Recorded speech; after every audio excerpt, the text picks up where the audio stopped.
Então, hoje, hoje a gente vai falar, eu e o Jorge, sobre o capítulo 13, né, do Evangelho, que tem como título Não saiba a vossa mão esquerda o que dê a vossa mão direita.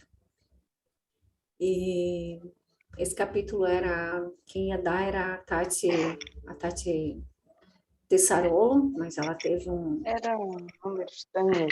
Opa, eu com o microfone aberto. Ela teve um impedimento, né? Então, nós vamos fazer aqui o Jorge.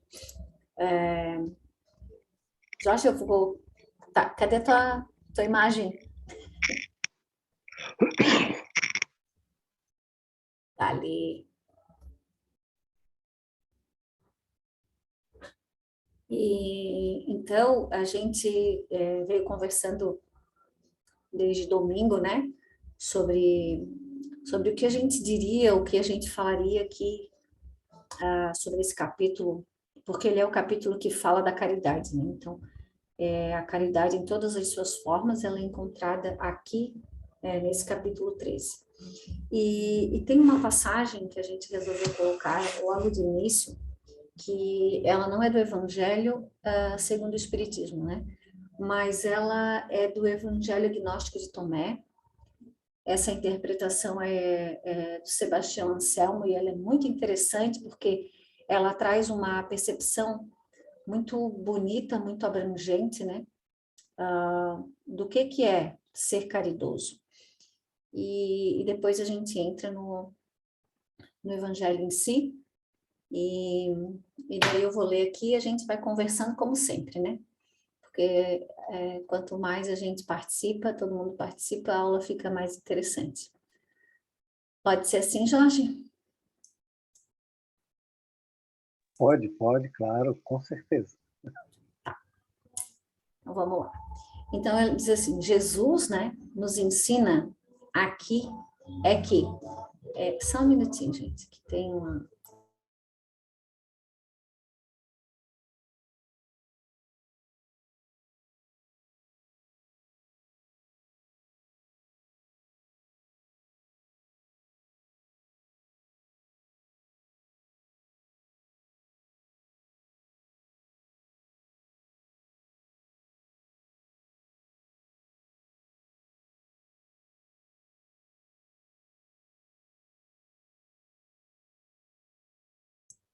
Desculpa.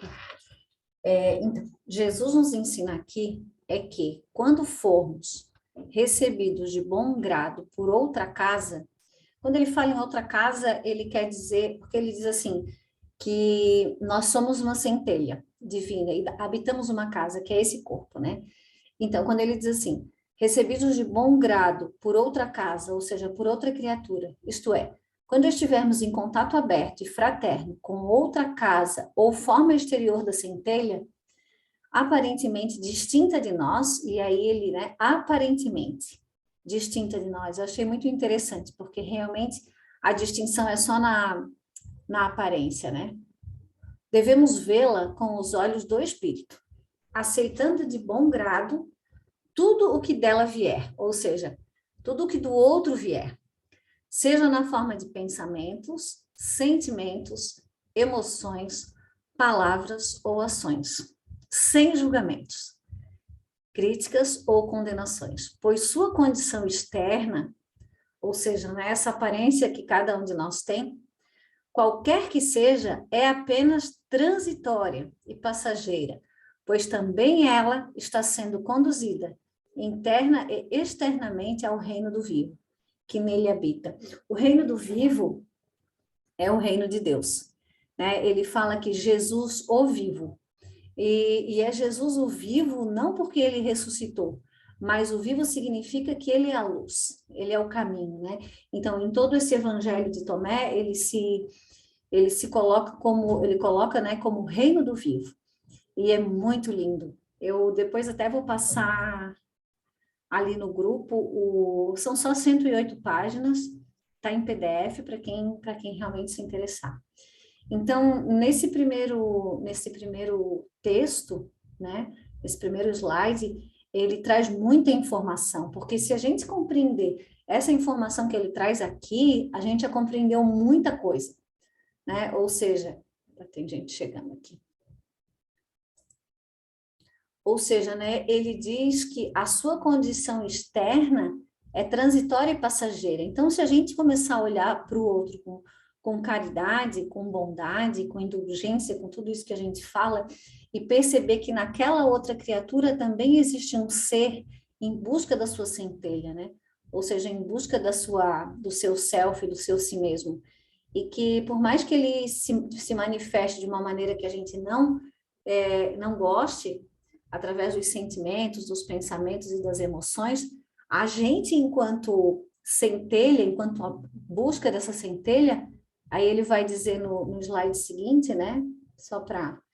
e nessa condição, estabelecendo uma sintonia vibratória com ela, devemos oferecer-lhe também, através de nossos pensamentos, sentimentos, emoções, palavras e ações, a nossa caridade e assistência, no sentido de despertá-la para a luz do vivo, que nela habita, ofertando-lhe a cura das ilusões, que porventura ainda prender-lhe ao mundo das formas exteriores, sem medo de nos contaminarmos com o seu modo de existência, pois não é o que entra através da boca de nossos sentidos, no contato com ela que nos contaminará, mas o que sair de nossos corações, através de nossos pensamentos, sentimentos, emoções, palavras e ações.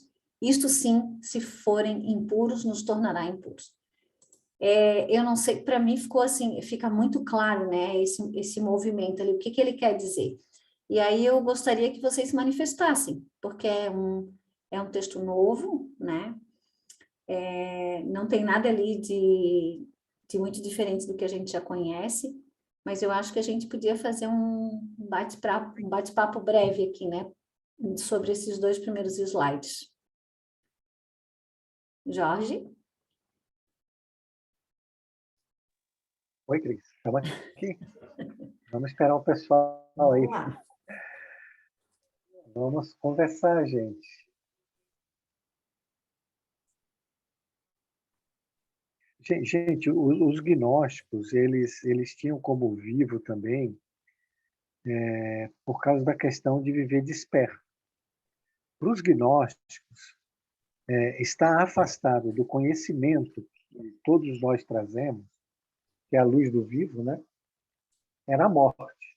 Por isso que é essa diferença de vida e morte. A morte, para os gnósticos, por exemplo, era estar encarnado e perder com isso as aptidões e o conhecimento que ele tem quando ele é espírito, quando ele é vivo em espírito. Mas o texto aí está dizendo que tem uma condição para que a gente esteja vivo em espírito e encarnado, que é através do processo da caridade, que é através do forma que a gente trata o outro.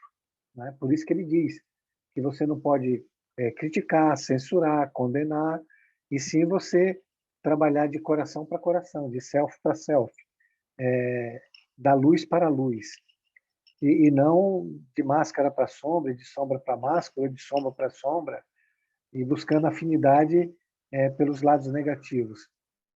E isso para o gnóstico era morte, era completamente morte, não é? Então eles não toleravam a perda da consciência e a perda do conhecimento. Então eles tratavam isso como morte. Então o Anselmo, o Sebastião Anselmo, ele traz uma ideia aí, uma interpretação de como alcançar, né, o vivo, como se relacionar, como criar ressonância com todos os seres vivos, e aí vivo de estar vivo mesmo, né? Todos os irmãos que estão encarnados, a partir do coração, a partir dos sentimentos e pensamentos, sempre em busca da caridade, de oferecer o melhor que nós temos. E não a forma egoísta da qual vivemos e nos escondemos atrás. Então vamos lá, gente, vamos falar um pouco aí. Então, eu penso que essa é a maior das caridades, né? Que eu acho que é muito fácil tirar uma roupa e dar, tu tirar o dinheiro do bolso e dar para alguém, né? Eu acho que isso é muito fácil, né?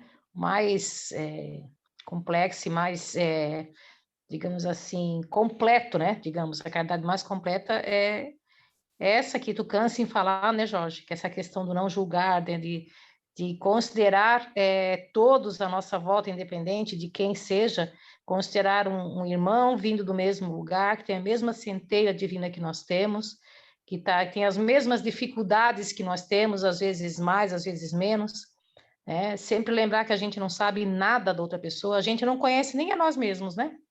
Quem dirá querer julgar o comportamento ou a atitude de outra pessoa, né? Eu acho que realmente essa é a maior das nossas missões, porque eu acho que, apesar de ser, né, mais complexo de tudo, mas é a nossa principal missão, eu diria.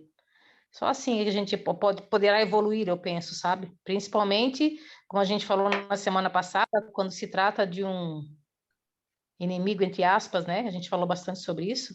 E todas essas pessoas, né, que estão ao nosso redor, com as quais convivemos diariamente, estão aí por um objetivo, têm um propósito divino nisso tudo, e eu penso que essa aí é o principal propósito, essa verdadeira caridade de aceitar as pessoas como elas são, né? Amar essas pessoas, aconselhar uma boa palavra, porque assim, às vezes, eu estava me lembrando agora, quando eu trabalhava no centro, já faz bastante tempo, eu ainda trabalhava, na pracinha lá perto da Secretaria de Educação, tinha uma mulher andando pela rua chorando, chorando, desesperada, assim. E as pessoas paravam, olhavam e ela ia chorando e ninguém era capaz, assim, de tentar, sabe, chegar perto dela, de perguntar, de tentar conversar, sabe? Não sei por que me veio essa imagem agora na cabeça, mas é isso, assim, muitas vezes as pessoas querem isso, querem um consolo, querem um carinho, querem um tempinho da nossa atenção, né? E eu acho que é isso, sabe? Essa é a verdadeira caridade que a gente pode, sim, com certeza, né? Temos que nos exercitar para isso. Não olhar as pessoas como mais um, né? Passou ali, é mais um na nossa vida. Não é assim que funciona, né? Era isso. Muito bom, Helena. Antes de alguém mais falar, né, eu queria dar um outro enfoque, porque assim, ó, essas palavras, elas são tão profundas, porque assim, se a gente olhar para isso, tudo que a Helena falou, tudo que está escrito aqui, né, tudo que o Jorge falou, esse é o único caminho para que a gente realmente alcance a evolução, né, para que a gente evolua, para que a gente saia desse sofrimento, porque quando a gente tem essa visão de olhar o outro com caridade, com bondade, vendo que nele existe uma centelha como tem dentro da gente, e a gente está em busca, como ele também, a gente consegue ver o todo porque a gente vê com igualdade, né? Então eu não me vejo mais como um ser superior, exercendo poder e sendo melhor que qualquer um, né? Eu me vejo como participante de um todo. E aí existe uma possibilidade, a possibilidade de realmente a caridade acontecer, né? Como ela deve ser. E para isso ele fala que precisa existir a unificação, porque nós somos divididos, né? Como se nós estivéssemos de costas para a nossa centelha, para a nossa parte divina. E por isso que a gente é dividido e por isso que a gente sofre, porque aí existe o afastamento, porque eu vejo com a mente e não com o coração. Então, a partir do momento que eu unifico essas duas, né, esses dois polos, vamos dizer assim, que eu consigo um equilíbrio, uma unidade, aí sim, né? E para isso tudo acontecer, a gente precisa realmente estar desperto, que é o que a gente tanto fala. E para que a gente esteja desperto, a gente precisa estar manso. Então, hoje eu e o Jorge vinha conversando durante o dia, é uma teia, né? É uma teia de sentimentos, de emoções, é um encadeamento, né? E uma interdependência, e isso é como se fosse um pré-requisito, né?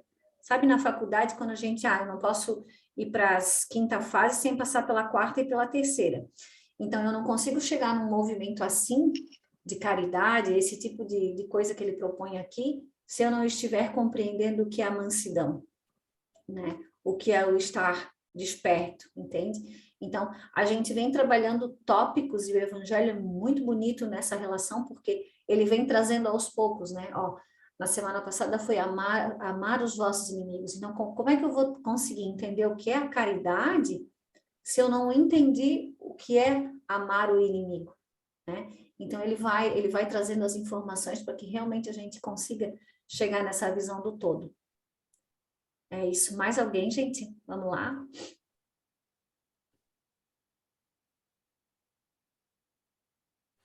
Esse amar o inimigo que a Helena falou semana passada, você se referiu agora, lá no Sede Perfeito, no capítulo, ele vai dizer que para alcançar a perfeição, só quando a gente ama o nosso inimigo.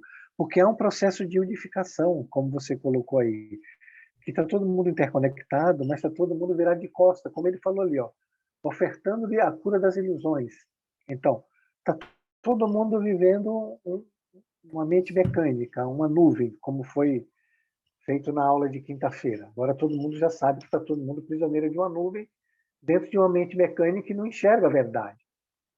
Não é? Você não enxerga a verdade. Então você enxerga o outro como inimigo, mas você não enxerga a verdade. Que ele não é seu inimigo, que ele é um instrumento de Deus que veio te trazer uma informação que você precisa para sair da mente mecânica, para sair da nuvem. E você não aceita. Ele está te auxiliando a evoluir e a gente não aceita. Porque nós estamos na nuvem, nós estamos na mente mecânica, nós estamos no campo da luta, da competição, no campo do egoísmo feroz mesmo. Então, mas nós não temos essa possibilidade de termos inimigos. Os inimigos somos nós mesmos. Quando a gente se amar a ponto de unificar toda a nossa sombra, todas as nossas máscaras, equilibrar o ânimo com a ânima e trazer isso para o centro e para o self, aí nós nos unificamos. Aí nós vamos ser a luz do vivo. Entende?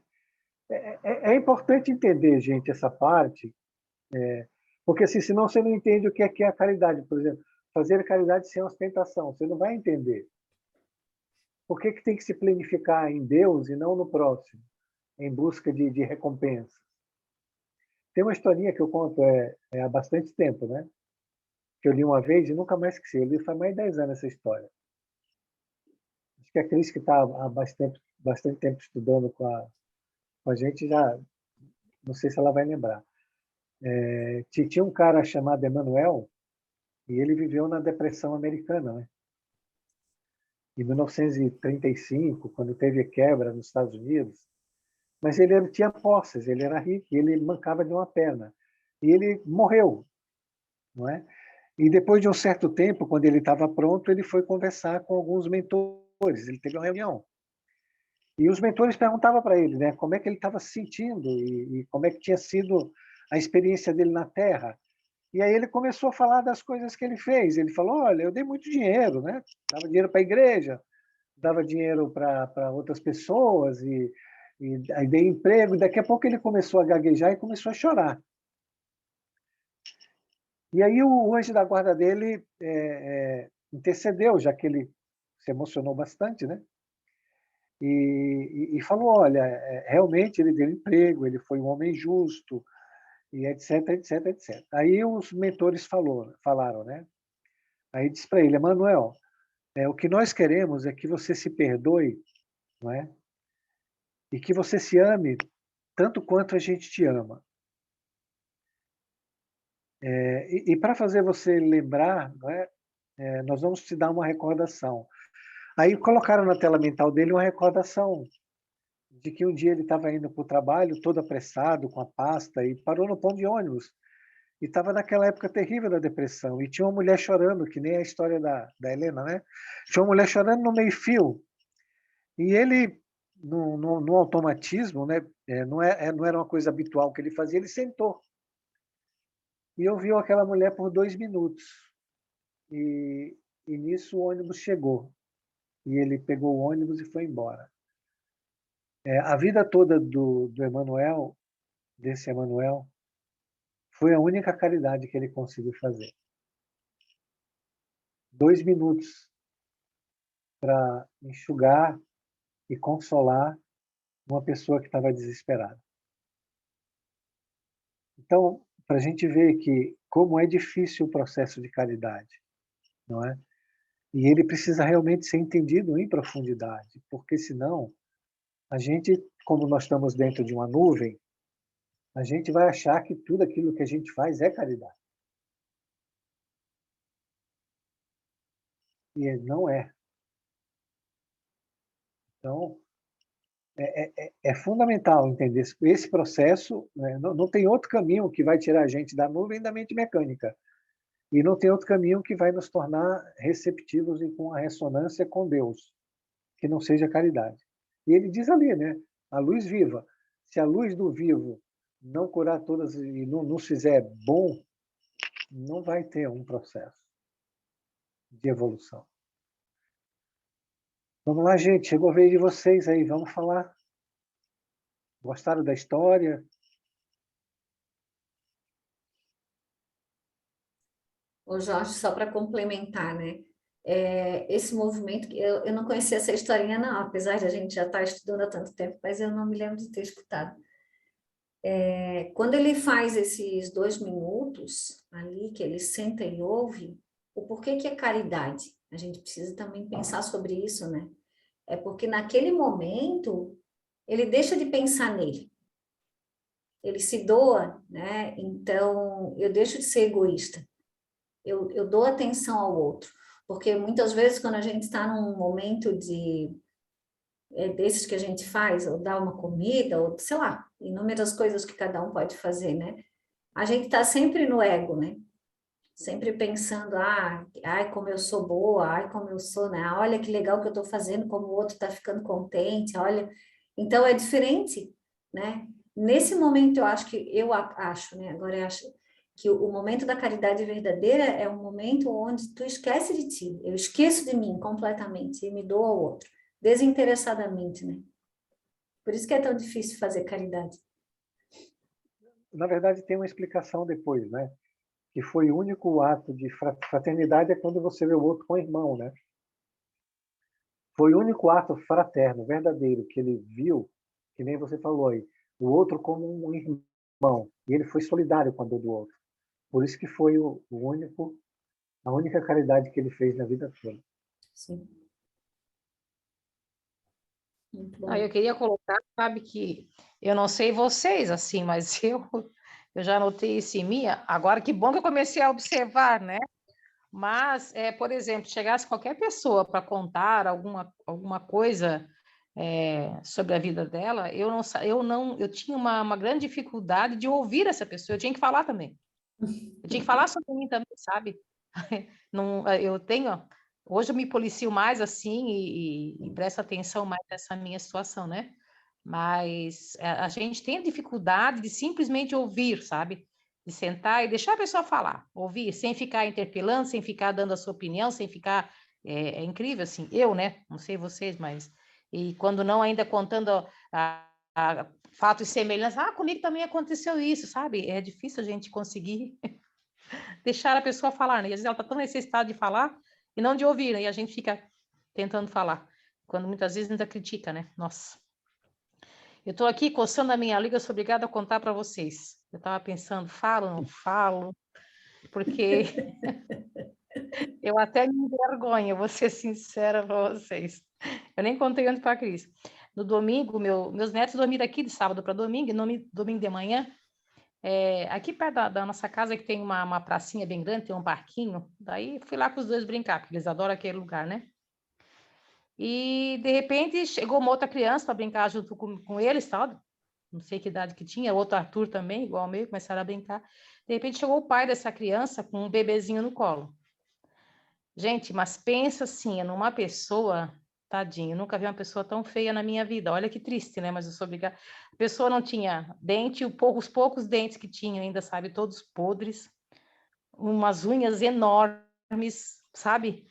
Eu senti assim eu tive dificuldade de ficar bem do lado dessa pessoa, sabe? Eu digo, nossa, eu estou desde então, desde domingo, pensando assim, que dificuldade é essa que eu tenho de lidar com pessoas, né, com essas características, sabe? E porque na verdade eu tinha que lembrar nessa hora, né? que ele também é um irmão, que também, como a gente citou agora, né, que veio da mesma, também tem a sua centelha, veio do mesmo local, e também está na lida, né, provavelmente até bem mais evoluído que eu, porque, enfim, né, e a dificuldade que eu tive em sentar, dele ver, ele sentou do meu lado para conversar comigo, enquanto meus netos e o filho dele brincavam. Aí depois o bebezinho do colo dormia, enfim, mas gente, pensa uma pessoa estranha, assim, sabe? Que coisa é essa que a gente tem, né? Eu não sei, assim, eu queria até que vocês me ajudassem a interpretar, me ajudassem a entender que a versão é essa que eu tive, né? Por que essa versão toda com a pessoa nessas condições, sabe? Nossa, que triste isso, sabe?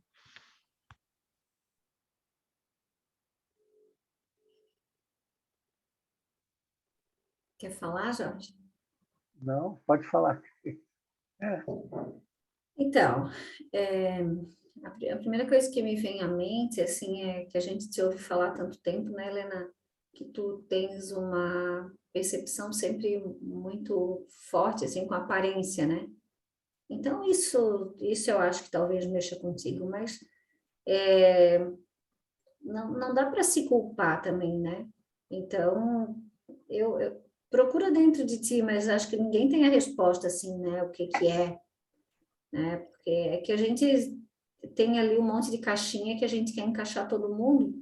Então, tudo que sai do padrão, a gente fica, né, nessa condição aí. Então, é ruim, é uma pessoa como qualquer outra, é um filho de Deus, com uma aparência diferente. E isso, eu acho que não existe uma resposta fechada, né?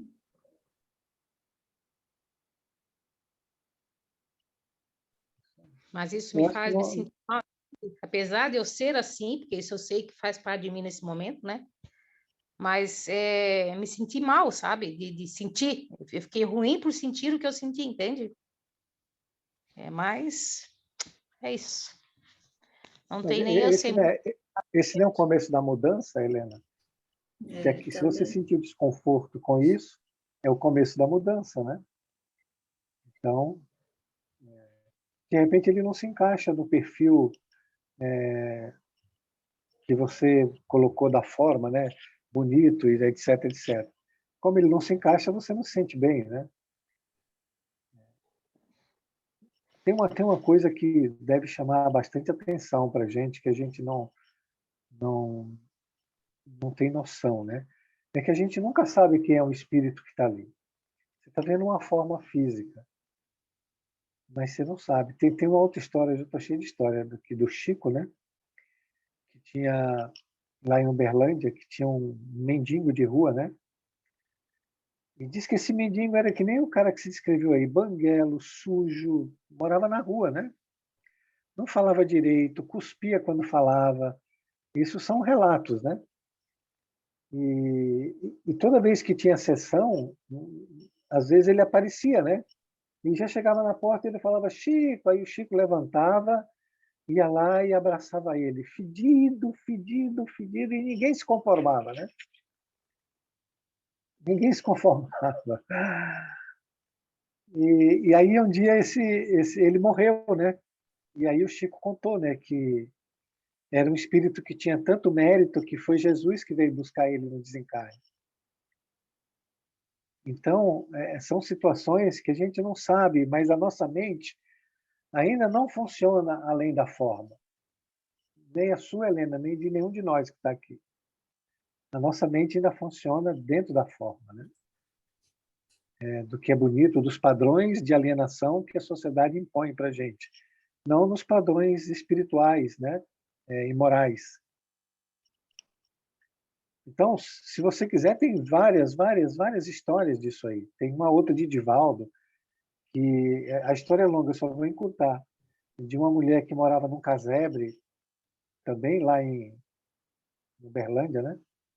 Em Uberaba, e ela tinha uma filha deficiente, que na verdade era neta, que aí tem a história que conta, a neta era autista, tinha problema de encefalia e não podia sair de casa, e o Chico ia lá, e o Divaldo contando é uma figura, né? Que diz que chegava lá, o cabelo da menina horrível, fedido, e diz que o Chico falava, ó, Divaldo, que cabelo lindo, olha como ela está bonita, e não sei, e um casebre assim de chão, né? Não tinha piso, não tinha cama, não tinha cozinha, passava um esgoto do lado, era. E aí diz que no dia de Natal dava para ver as luzes do céu e, e toda a espiritualidade que descia para essa casa, sabe? Porque aquela avó se sacrificou pelaquela filha doente, porque o pai dela queria matar, porque ela nasceu deficiente, né? Então a avó resolveu se sacrificar e fugir com ela e morar ali. Então, é assim, mas a gente não está.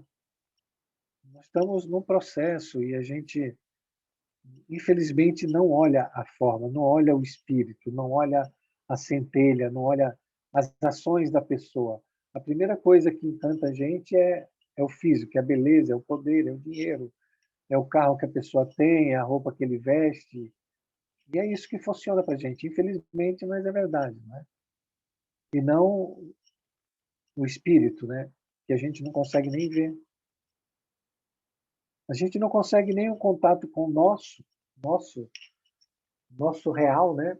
A nossa luz do vivo, porque a gente ou está na sombra ou está na máscara, né? Então, mas é uma coisa para a gente começar a exercitar, não é? A gente nunca sabe que espírito é aquele, que aptidões e que méritos ele tem com Jesus. E quando eu vou assim nos lugares, eu sempre fico procurando ver as pessoas humildes, né? Aqui perto de casa tem um sacolão e tinha um rapaz de cor, mas ele era tão simpático, tão atendia a gente alegre, nossa, feliz, sabe um cara assim iluminado por Deus, não é? Um trabalho braçal, mas sempre com um sorriso, sempre educado, sempre entrava lá ele vinha, oh, que legal, e você percebia que não era algo assim externo, até mesmo porque ele era dono, não era nada, ele colocava verduras e legumes nas gôndolas quando elas esvaziavam, né?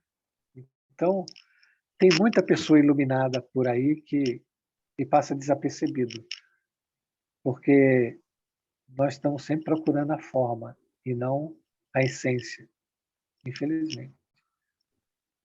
Olha, Cris, falei demais, né? Você está aí quietinha, sua vez agora. Olha, Eu só queria só essa fala aí, né, Helena? Já não precisava nem ter mais aula, porque eu queria, assim, até complementar, porque, na verdade, assim, quando ele sentou do meu lado, e foi bem, porque o banco era pequeno, assim, sabe? O primeiro impulso que eu tive foi de levantar, gente, vocês não têm noção, sabe? Mas aí eu fiquei. Eu disse, não, eu não vou levantar. Que desaforo, assim, sabe? Mas a dificuldade que a gente tem, né? E agora, escutando o Jorge falar, a gente ouve tantas palestras e livros, né? Às vezes pode ser até um espírito, assim, caro para nós, como eles costumam dizer, né? Às vezes um grande amigo de existências passadas, nossa, e a gente, olha, dá até uma vontade de chorar quando a gente pensa nessa possibilidade, né? que, na verdade, a gente trabalha muito com o transitório, né? E é o que o Jorge falou ali, a gente dá muita importância para as aparências, que é transitório. Tudo é transitório, né? O cabelo, a roupa, os dentes, tudo vai acabar. O que vai ficar é o espírito, né? Essa essência. E isso também é um hábito, né? Criar esse hábito de ver a pessoa como um todo, como um espírito. Quem é esse espírito, né? E não quem é essa figura que se apresenta na nossa frente. Acho que a Cris queria falar, né?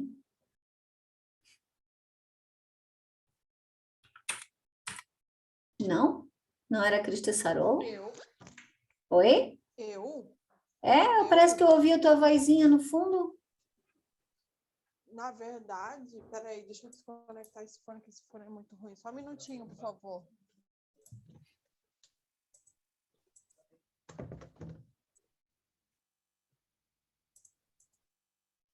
Vocês estão me ouvindo?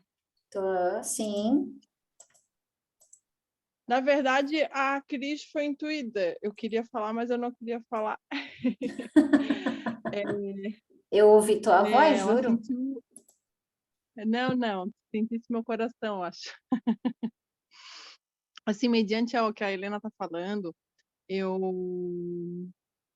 entendo e assim, eu já falei aqui, né, não é novidade para ninguém, muitas coisas que a Helena fala, eu acho muito válido, porque é um grande aprendizado para nós. E eu vejo assim que nesse ato, né, é a questão do julgamento também, né? Porque quando a gente olha, não estou falando só especificamente da Helena, estou falando de mim também, eu falo por mim, porque quando a gente olha, a gente julga, né? Essa questão que a gente tem o julgamento com a gente e com o próximo, né? Fora todas essas questões que o Jorge falou a respeito da sociedade que a gente é submetido, das pressões que a gente vem sofrendo ao longo de vários anos, né? E dessa questão superficial, que nunca é muito profunda, né? E nunca tem parece a grande revelação, né? Porque se todos nós soubéssemos de quanto é valioso o nosso tempo terreno, a gente não ficaria tantos anos cometendo as mesmas coisas e teria um aproveitamento maior da oportunidade que nos é dada. Eu nunca esqueço uma vez que eu estava passando um momento muito delicado da minha vida e eu fui na CERT, ali na descida do Morro da Cruz, e eu fui na atendimento fraterno, numa mesa mediúnica. E eu recebi uma cartinha, né? Me deram por escrito. Eu fui ali várias vezes, mas essa foi a única vez, e foi a pior vez que eu fui, que me deram por escrito, assim, né? E lá dizia basicamente isso, assim, que ninguém te prometeu facilidade, estudar e amar, que a fila é muito grande para estar onde tu tá. E eu tomei aquilo ali como um impulso e é isso, gente. Não consigo falar mais.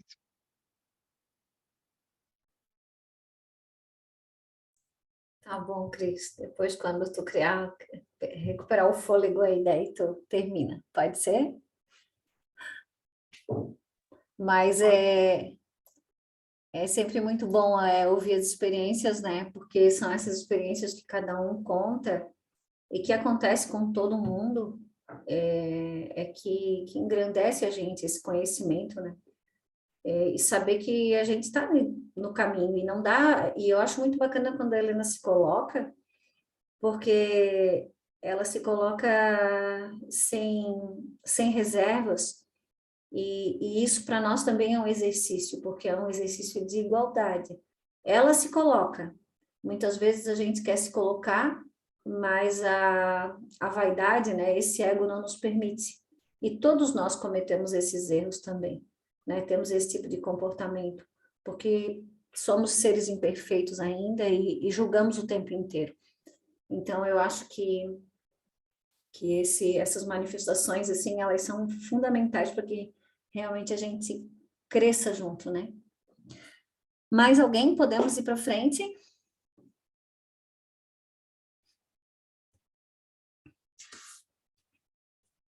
Então, cadê o meu companheiro de aula? Presente. Tá bom. Então, aí ele coloca, né? Eu esqueci de colocar o títulozinho aqui. Fazer o bem sem ostentação, que é a primeira parte ali do capítulo 13. O evangelho em si diz assim: tende cuidado em não praticar as boas obras diante dos homens, para serem vistas, pois, do contrário, não recebereis recompensa de vosso Pai que está nos céus. Assim, quando derdes esmola, não façais tocar a trombeta diante de vós, como fazem os hipócritas nas sinagogas e nas ruas, para serem louvados pelos homens. Digo-vos em verdade que eles já receberam sua recompensa. Quando derdes esmola, não saiba a vossa mão esquerda o que faz a vossa mão direita, a fim de que a esmola fique em segredo, e vosso Pai, que vê o que se passa em segredo, vos recompensará. E isso é bastante sério, né? Porque hoje A gente tem, agora eu vou falar da minha experiência, né? Alguns aqui participam com a gente tem esse projeto. E antes, assim, eu costumava postar nas redes sociais ali, a gente tinha o Instagram do próprio projeto, a gente entregando as marmitas, a gente fazendo as marmitas, a gente isso, aquilo. E tinha um objetivo, que era a captação de recurso, né? E o projeto continua. Até que um dia eu recebi também uma mensagem na mesa mediúnica, pedindo para que eu não me manifestasse mais, que o que a minha mão esquerda desse, a minha direita não soubesse. E dali em diante, né? A gente tomou uma nova postura e tal. E por que ele diz assim, né? Que quando a gente alardeia essa pseudo-caridade, porque aí já digo que é um pseudo, né? Eu quero o quê? Aí a gente precisa refletir sobre isso, né? Porque a gente está fazendo o evangelho interior. Então, o que eu sinto em relação a isso, né? Qual é o meu sentimento quando eu faço algo por alguém? E por que ele diz, né? A recompensa é a dos homens e não a de Deus. Então, a partir do momento que eu faço sem ostentação, eu faço para quem? Né? Eu faço para Deus. Então, ninguém precisa saber. E ele vai falar sobre isso ali que ele diz, né? Que em fazer o bem sem ostentação há grande mérito. Vamos lá, gente, vamos falar.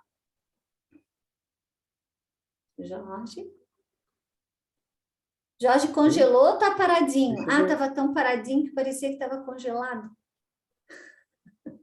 Não, estava aqui pensando. Vamos deixar o pessoal falar aí. Vamos, gente, vamos participar aí. Cadê a Claudine, a Tati Rocha, a Cris, a Helena, a Tinelli, Carlinhos. Pode falar, gente, não é proibido, não. Já que ninguém quer falar, eu vou falar de novo, então. Ah, a Fabrícia? Então deixa a Fabrícia falar. Eu não, gente. Boa noite, acabei de chegar. entrar. Pode falar, Helena. Então, mas duas coisas que eu quero compartilhar com vocês, que a primeira delas, eu acho que até já estava falando com o Cezinha, na verdade, ontem lá na cozinha, nem sei nem como dizer, mas, assim, por exemplo, essa questão das marmitas que a gente cozinha, que a gente sai e distribui, eu não sei não sei se eu era assim ou se eu me transformei assim depois, mas, na verdade, eu não sinto fazendo grande coisa, sabe? Para mim, não é grande coisa, até porque, assim, parece assim que eu fiquei fria em relação a algumas situações, depois que a gente começou a estudar essa questão do que cada um passa pelo que tem que passar, cada um, né? Tá todo mundo na jornada, tá todo mundo, digamos, quitando os seus débitos, passando por experiências, porque tinham dívidas, né? Tem que passar por aquilo ali para espiar ou como prova, enfim. Isso me tornou uma pessoa assim mais fria nesse sentido, assim, não me comovo com essas situações mais, sabe? Eu acho que eu era mais emotiva antes, hoje eu não sou tanto. Então, isso também é uma coisa que me desgosta nesse sentido, assim, porque eu acho que não é certo, assim, pelo menos eu ser fria, tal, eu estou me julgando de novo, né? Mas, enfim, essa era uma situação. A outra situação em relação à esmola, isso já lá no começo do curso, a gente sempre dizia, quando às vezes eu estou chegando num sinal, por exemplo, eu me lembro uma vez que teve uma discussão bem grande a respeito disso numa aula. Aí estou chegando no sinal, tem um pedinte lá, né? Um morador mendigo lá pedindo comida ou pedindo dinheiro, enfim. E aí, quando eu estava ia chegando o carro, eu pensava assim, não, já catava o dinheiro. Aí vinha na minha mente assim, nossa, né? Ela vai a boazinha, ela quer ser boazinha, quer dar, sabe? Aí já ficava naquela discussão. Aí eu me enfesava e não dava mais, fechava o vidro e... Aí, de repente, eu me dei conta assim, mas que coisa, né? Também não dá certo, sabe? E aí, assim, ó, como eu ajo hoje? Hoje, tipo assim, se eu tiver o dor, não quero nem saber o que a minha mente pensa, mas pelo menos estou ajudando alguém, sabe? Se isso vai me fazer bem ou não, eu não sei, né? Mas não deixo mais de doar, porque a minha mente ficava assim dizendo, ai, nossa, olha como ela é boazinha, como ela é caridosa, entende? Não sei se eu me fiz entender nas duas situações, que uma não tem nada a ver com a outra. Era isso.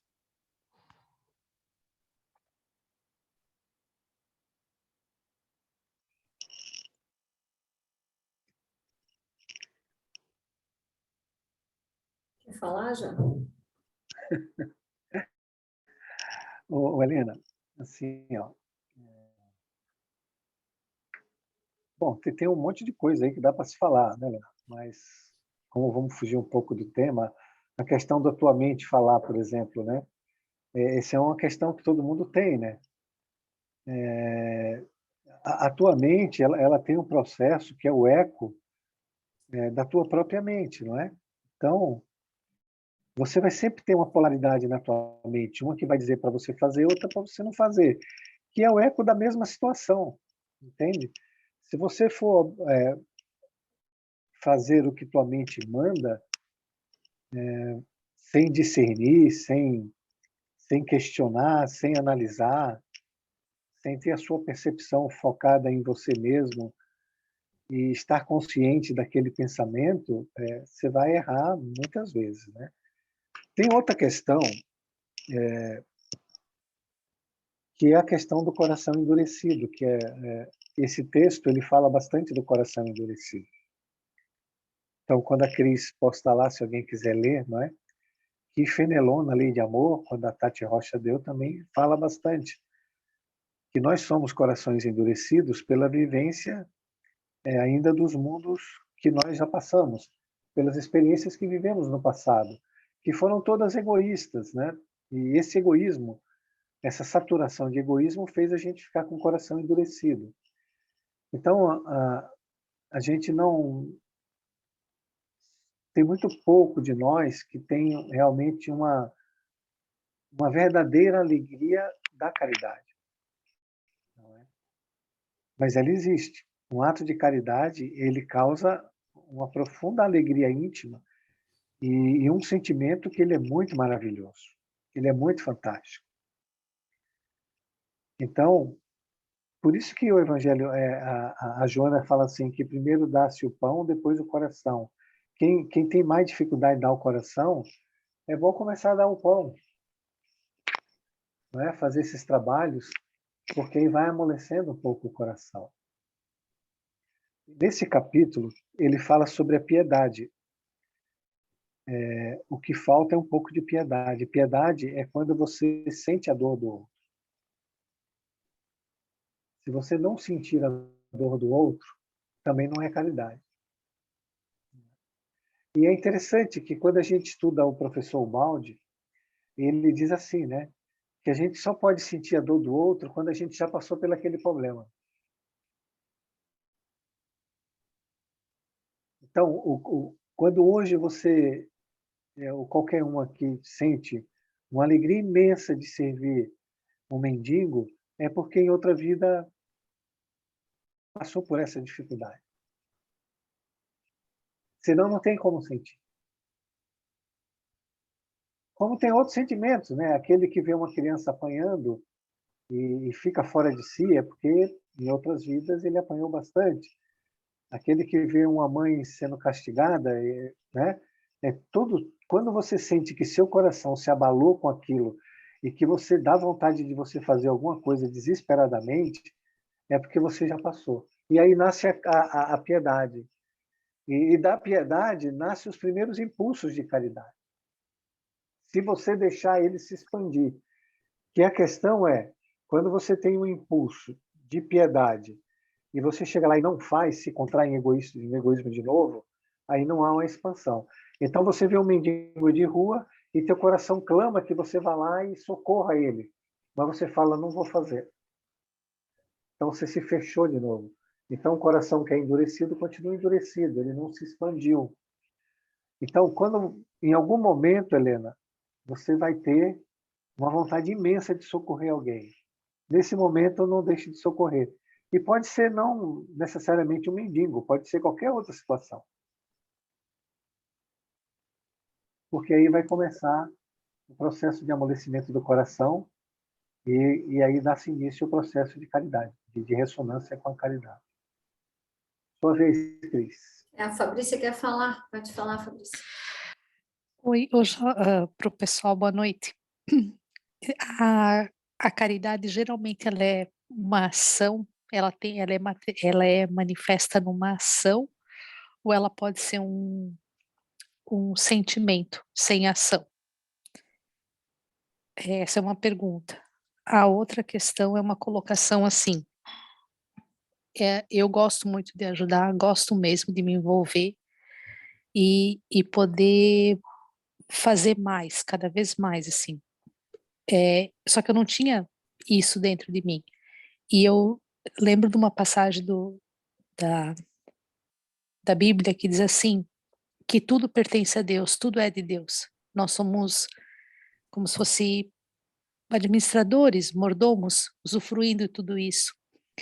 Então, se hoje eu tenho um pouco, talvez nesse momento, uma condição financeira um pouco melhor que o outro, isso não é meu, isso é um empréstimo. Então, eu preciso repartir, eu preciso devolver, preciso compartilhar. Essa é a minha ideia, né? O meu motivador, digamos assim. Então, eu entendo que nada é meu aqui, que eu estou usufruindo disso como bondade de Deus, como um momento. E não me coloque em situação privilegiada em nenhum momento. Aí é o meu motivador pessoal para poder ofertar, poder contribuir, poder dividir, poder colaborar. Então, isso é um pensamento, digamos assim, compartilhando com vocês. Mas a pergunta que eu queria realmente fazer é se caridade ela é exclusivamente uma ação ou se ela também, se ela é um sentimento. É isso. À luz do espiritismo, né?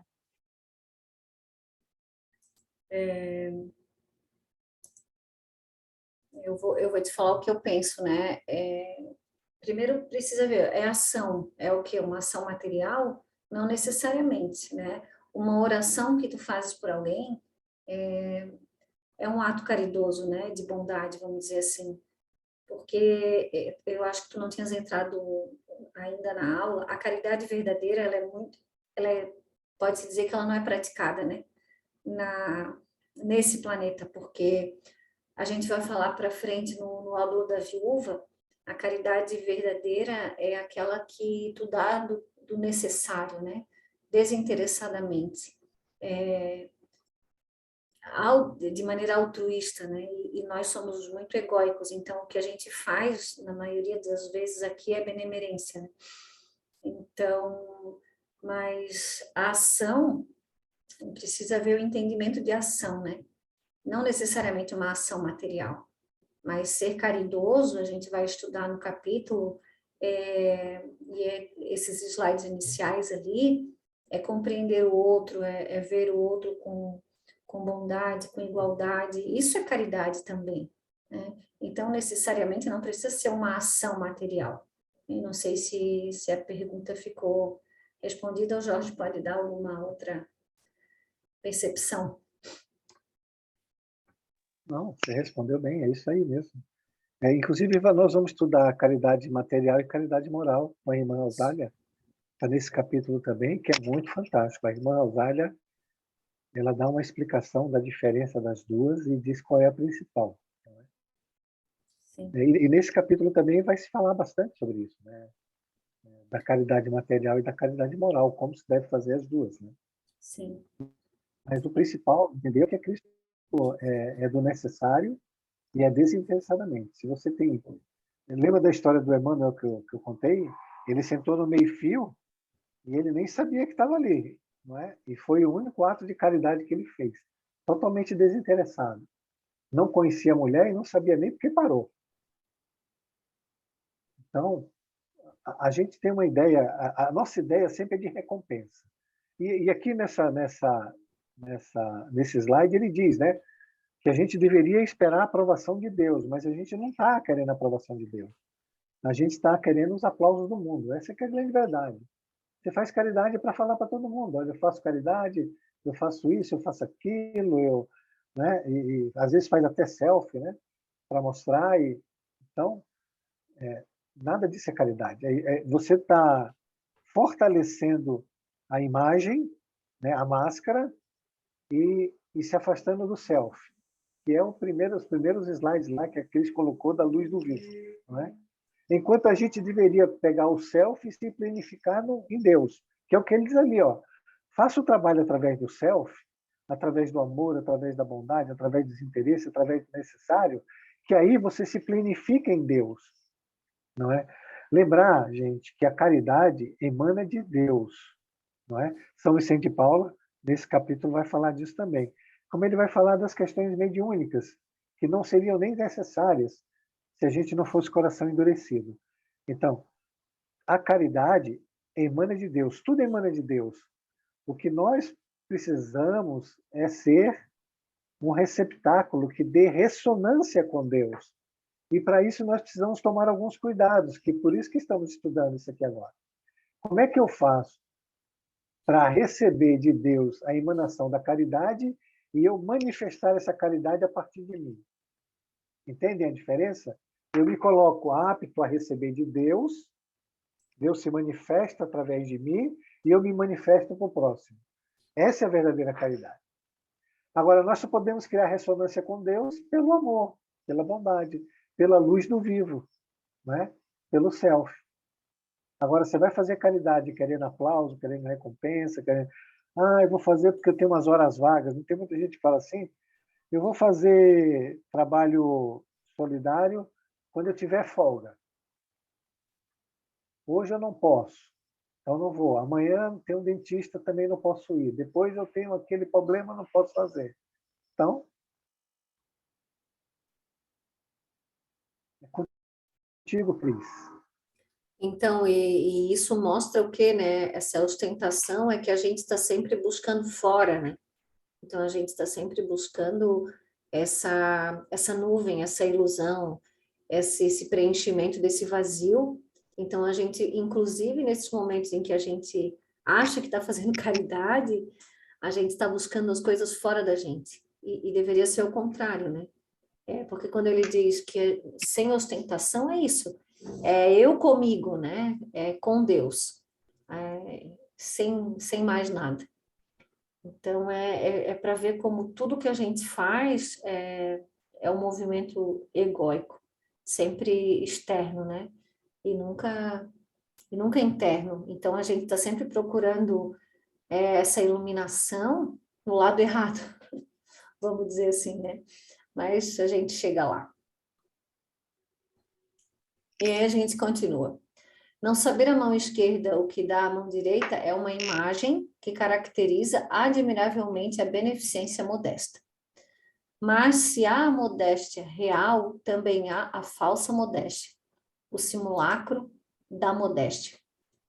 Há pessoas que ocultam a mão que dá, tendo, porém, o cuidado de deixar aparecer um pecadinho, um pedacinho, pecadinho é bom, um pedacinho, olhando em volta para verificar se alguém não o terá visto ocultá-lo. Indigna paródia das máximas do Cristo. Se os benfeitores orgulhosos são depreciados entre os homens, que não será perante Deus? Também esses já receberam na terra sua recompensa. Foram vistos, estão satisfeitos por terem sido vistos. É tudo o que terão. Então, aí é um exemplo de astúcia, né?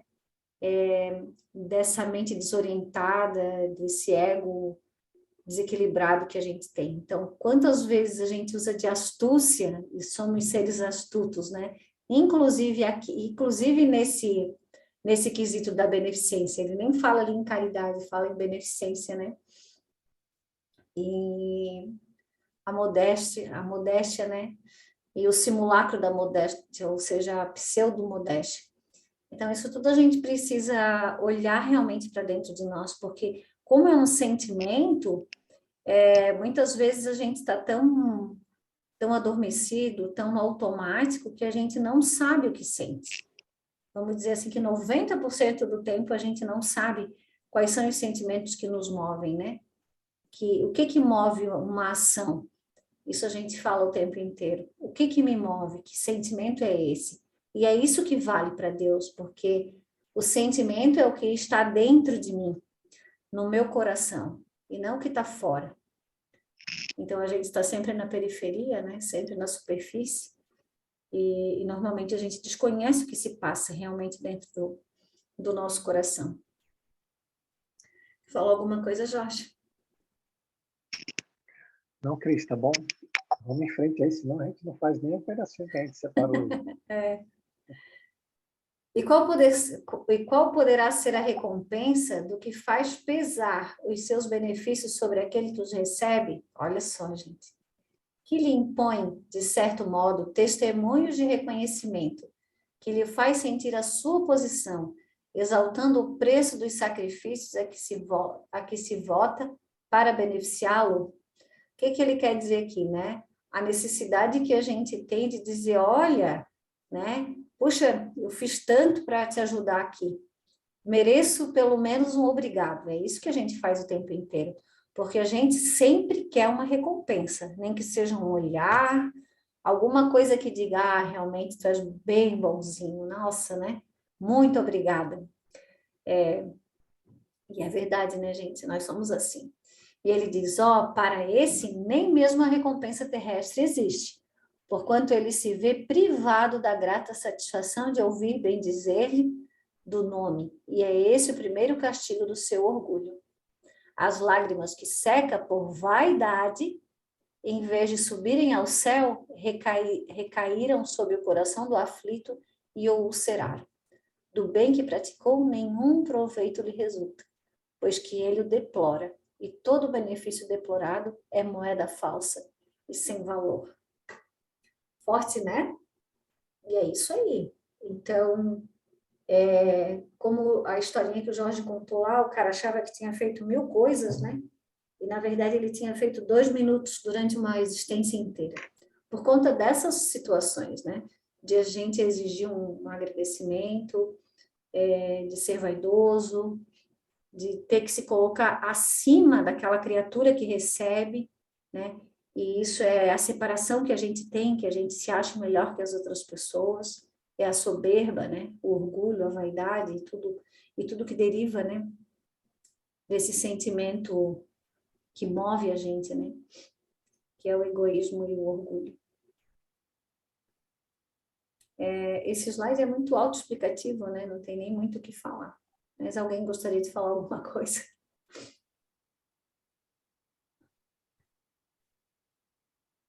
Cris, Oi? pode passar o slide, eu vou falar de outra coisa. Uhum. Vocês sabiam que tem uma categoria de espírito chamada espírito simpático? Alguém sabe disso, não? Sabe o que é Eu um já espírito li, simpático? eu já li. Ah, sabe o que é? Tá lá. Eu li as categorias, são 7, se eu não me engano, né? Mas essa categoria não está Ali, lá. lá no Livro dos Espíritos, no Evangelho segundo o Espiritismo? Não? Não está. Então, não sei. Não. Essa categoria é assim, ó, quando você faz uma caridade para uma pessoa, seja ela moral ou material, de coração. Gente, quando a gente fala de coração, vamos dar uma explicação. É quando a gente não se sente distanciado do outro. É quando a gente se sente parte do outro. Isso é o coração. Não é? Porque você pode dar uma caridade, qualquer coisa para a pessoa, se sentindo separada dele. E todo mundo percebe isso, se olhar para o coração. E você pode dar uma marmita ou uma palavra para uma pessoa, estando presente, participando do sentimento da pessoa. Isso está no coração. Quando você faz isso, todo espírito, todo ser encarnado já teve uma avó, um avô, não teve? Um tio, uma tia, um primo. Se foi marido e mulher, um já morreu, está lá. Ou ele tem sempre irmãos espirituais que gostaram muito dele. Esses são espíritos simpáticos. Quando você faz uma caridade para uma pessoa dessa, você passa a receber, às vezes, auxílio de um espírito simpático. Por quê? Porque ele quer te ajudar para que você continue ajudando aquela pessoa que ele gosta. Isso é que a maioria das vezes, nós ganhamos méritos quando fazemos as coisas certas. A mesma coisa é o contrário. Quando você faz as coisas por interesse, tal, o Evangelho já deixou claro ali, ó, você não ganha nada. E ainda pega ainda um obsessorzinho para levar para casa, né, debaixo do braço. Porque se a tua ressonância foi baixa, todo mundo que está naquele nível vibratório é o que vai te acompanhar. Então, assim, procurem fazer as coisas sentindo, não por indiferença, nem desprezo, nem sentindo repulsa pelaquela pessoa, mas sentindo a dor dela, sentindo o que ela está sentindo naquele momento. Converse com ela, veja o que ela diz para você e sinta aquilo. Isso vale mais do que qualquer marmita do mundo, pode ter certeza. E aí você começou a dar seu coração. Você começou a se conectar de novo com o self dos outros, com a luz viva do outro. Então é isso que precisa fazer, não é uma doação por si só, um dar por si só, ou escutar uma pessoa correndo sem paciência, não é? É estar presente, é estar sentindo o outro, é estar doando o seu coração. Vamos em frente aí, Cris. Está pensativa aí? Estou pensando que o sentimento quando a gente se coloca no lugar do outro, quando ele é verdadeiro, ele traz uma emoção tão profunda que é quase indescritível. E ainda digo que é incomparável. Mas só quem só sentir, sabe? Não tem como dizer como é. E quando tu falas ali que provavelmente a gente já viveu isso, a gente já viveu isso. Então eu provavelmente já vivi na rua, com certeza, né? Porque me toca de uma maneira tão profunda, como se eu estivesse vivendo aquilo de verdade, assim. Como se eu já tivesse passado aquele frio ou aquela fome. E me emociona só de falar. Então, e a gente precisa entender que a vida, ela não é essa aqui agora, né? Como a Fabrícia falou ali, a gente está aqui administrando algumas coisas que são empréstimos de Deus. Então, quando eu vejo qualquer situação, um doente, um irmão necessitado, ou um alucinado, um drogado, que a gente entenda e compreenda isso com verdade que eu digo, que encaixe no coração de cada um, que ninguém está livre de uma situação semelhante, né? Porque nós não sabemos o que uma próxima encarnação vai trazer para a gente, né? O que vai trazer para um familiar muito próximo, ou uma coisa assim. E isso é ver o todo, porque eu deixo de ver a minha existência como única, né? E como, não, eu estou aqui salva, entre aspas, né? No meu conforto, na minha casa, na minha cama. E isso também é uma ilusão. A ilusão de quem vê a vida como uma única existência, né? Então, que a gente compreenda que é suscetível a tudo. Então é isso. E independente de ser uma caridade material, mas que seja essa caridade moral, né? De escutar o outro, de entender a dor do outro. Vamos em frente. Ô, Cris, me Oi. veio a cabeça aqui agora, queria fazer uma pergunta para todo mundo, né? Nós estamos falando aqui de se relacionar de forma caridosa com os outros, né? Será que nós fazemos isso na casa da gente? Nós temos paciência de escutar aqueles que convivem com a gente? De sentir a dor daquele que mora junto com a gente? De entender a dor dele? Isso é caridade. De perdoar, de ser indulgente, saber que ele vai fazer aquilo e não fazer nenhuma reclamação. Então, muitas vezes a gente fica procurando jeitos e o jeito está tão perto da gente. Comecem a fazer em casa, a sentir seu marido, teu pai, tua mãe, teus filhos, teus irmãos, sentir de verdade o que ele está sentindo naquele momento. Ver ele errar e compreender, e não fazer nenhuma reclamação nem censura. mas sim chegar lá e dar um abraço nele e fazer mais, fazer o trabalho que ele errou por ele. Isso é caridade. Então, se a gente fica procurando métodos de fazer caridade fora, e a gente tem oportunidades a todo minuto, no trabalho também.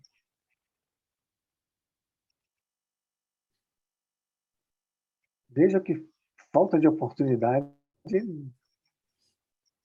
não tem, não é? Se quiser mesmo se concentrar e se determinar e ter objetivo, olha, eu vou ficar aqui e vou compreender meu marido ou minha esposa. E vou sentir a dor dela e nunca mais vou fazer uma reclamação dela. Mas vou fazer diferente, eu vou abraçá-la toda vez. Isso é caridade. É o mais Façam. difícil, né? Façam, comecem fazendo, dentro do seu limite. Que a trajetória se desenvolve. A crise garante que a trajetória se desenvolve. Então, eu acredito nela.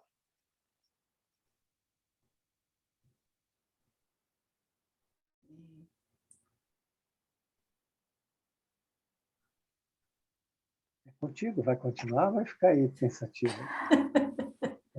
Não, é porque... Eu só queria um pouquinho mais de explicação sobre essa frase.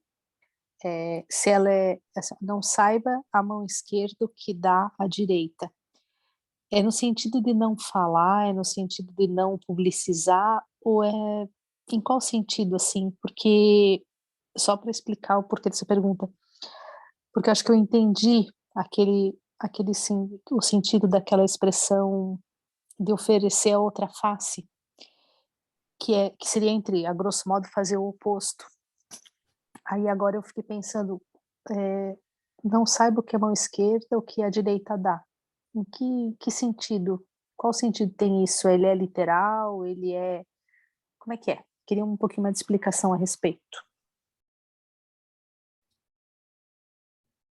Então, assim, ó, a frase em si é o capítulo inteiro, né, Fabrícia? Porque desde o começo, por que a mão esquerda não deve saber o que a direita dá?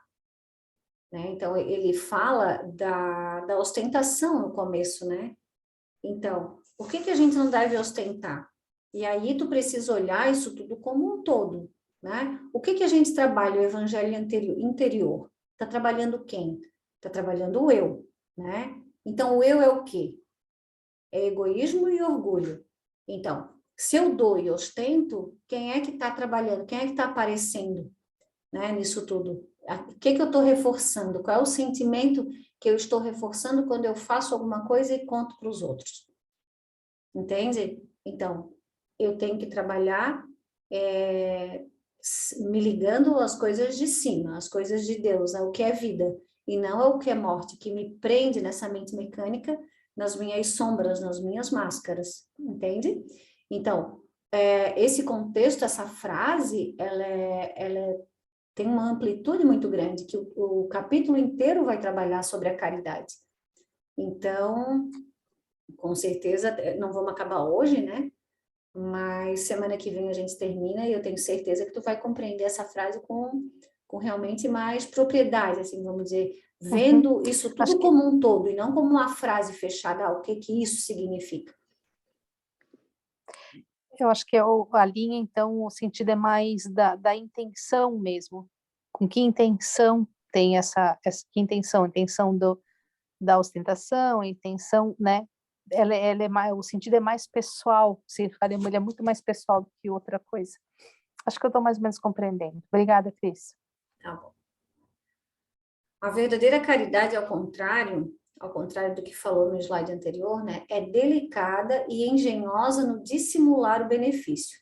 Ou seja, no slide anterior a gente falou, né, da recompensa, da própria simulação ou astúcia em se fazer ver, né? Para que o outro se sinta obrigado a agradecer. E aqui a verdadeira, ele diz que é o contrário, né? Que ela é engenhosa no dissimular o benefício, no evitar até as simples aparências capazes de melindrar, dado que todo atrito moral aumenta o sofrimento que se origina da necessidade.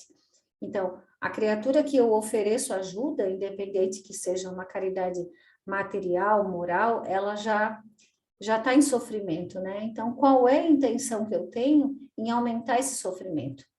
Então, nesse momento, a gente precisa de muito amor, muita bondade, fraternidade, mansidão para saber se colocar, né? As palavras com que a gente vai utilizar para chegar nessa pessoa, porque é muito complicado uma abordagem. Muitas vezes a gente quer auxiliar e se não se coloca de uma maneira mansa e caridosa, a gente acaba aumentando essa dor, né? Então, é isso que ele quer dizer. Eu preciso ter delicadeza e sempre com o objetivo do benefício do outro, e não o meu benefício. Ou seja, eu não tenho que trabalhar no meu ego, né? E sim na ajuda ao outro. E ele diz, ela sabe encontrar palavras brandas e afáveis que colocam o beneficiado à vontade em presença do benfeitor. O que é esse colocar à vontade, né?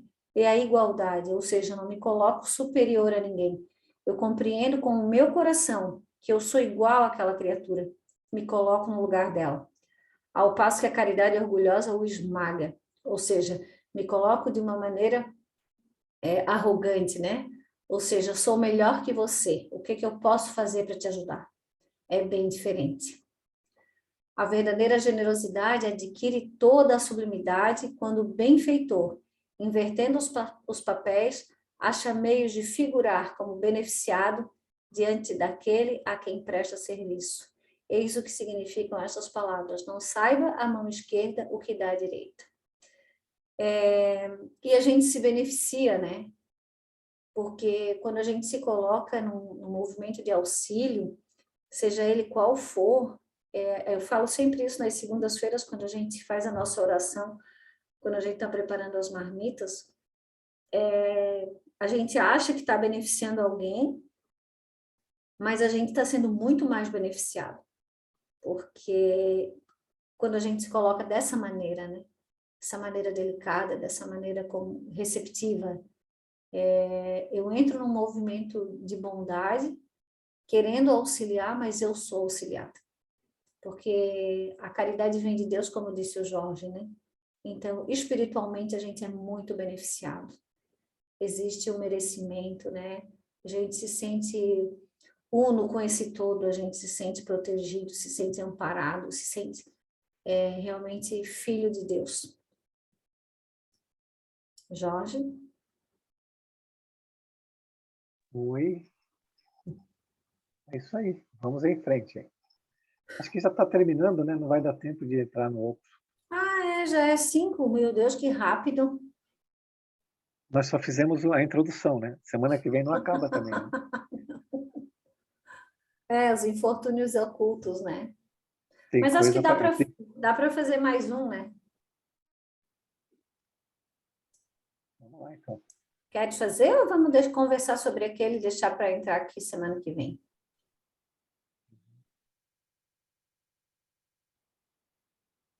Porque é um capítulo muito longo, né? Uhum. Depois disso aí tem o óbolo da viúva, depois tem pobres estropiados, depois você tem a irmã Rosália, depois você tem a beneficência com 3 ou 4, depois tem as virtudes, a piedade, os órfãos, tem coisa pra caramba. Mas hoje a gente estava conversando sobre isso, né? Ele é um capítulo grande, mas ele é um capítulo fundamental, porque é a caridade que vai fazer com que a gente saia dessa mente mecânica, né? A compreensão desse capítulo, ela sabe, um pré-requisito, vamos dizer assim, para muitas outras coisas. Então, acho que a gente vai fazer ele sem pressa, né? É importante que a gente entenda, compreenda realmente, né, com o coração, o que isso tudo significa, para que a gente realmente consiga aplicar isso no nosso dia a dia, né? Através da mudança de hábitos. Fala, Fabrícia. Eu não sei qual livro é, Fabrícia. Oi, não, eu só mandei a perguntinha de qual que era o livro. Qual livro? Qual livro, Fabrícia? Esses slides são de algum livro? São do Evangelho. Do Evangelho, Fábio. Do Evangelho segundo o Espiritismo. O nosso curso é o Evangelho Interior, lembra? Aí todos os capítulos são do Evangelho. A gente às vezes usa uma coisa ou outra, mas a maioria dos textos é do Evangelho.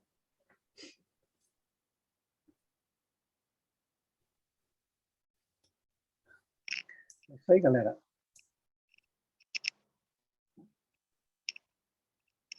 Paramos aqui Programa então? comercial.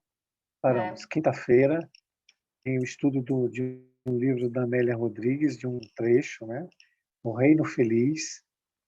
A Amélia Rodrigues é uma trabalhadora espiritual do grupo da Joana de Ângeles, se especializou nas passagens de Jesus enquanto encarnado e escreveu 10 livros a respeito disso, pelos dados que ela conseguiu no mundo espiritual.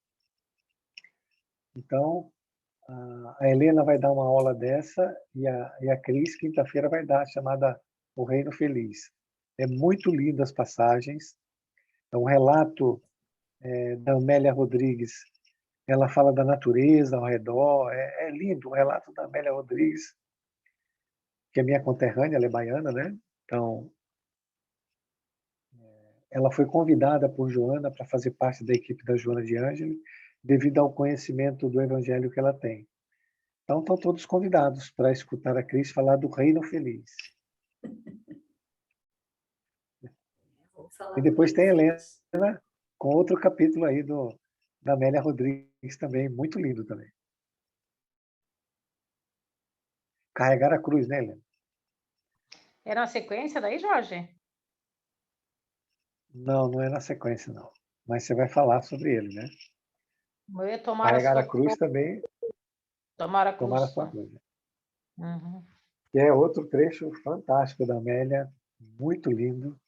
Né? Eu tive a Também. chance de ler quase todos os livros dela, então garanto para vocês, vale muito a pena. Os relatos dela são simplesmente maravilhosos. Comercial feito. Falar do mundo que nos espera, né? É isso aí. Então tá, gente, podemos encerrar, né? Deixa eu só tirar o slide aqui. Vou parar de gravar.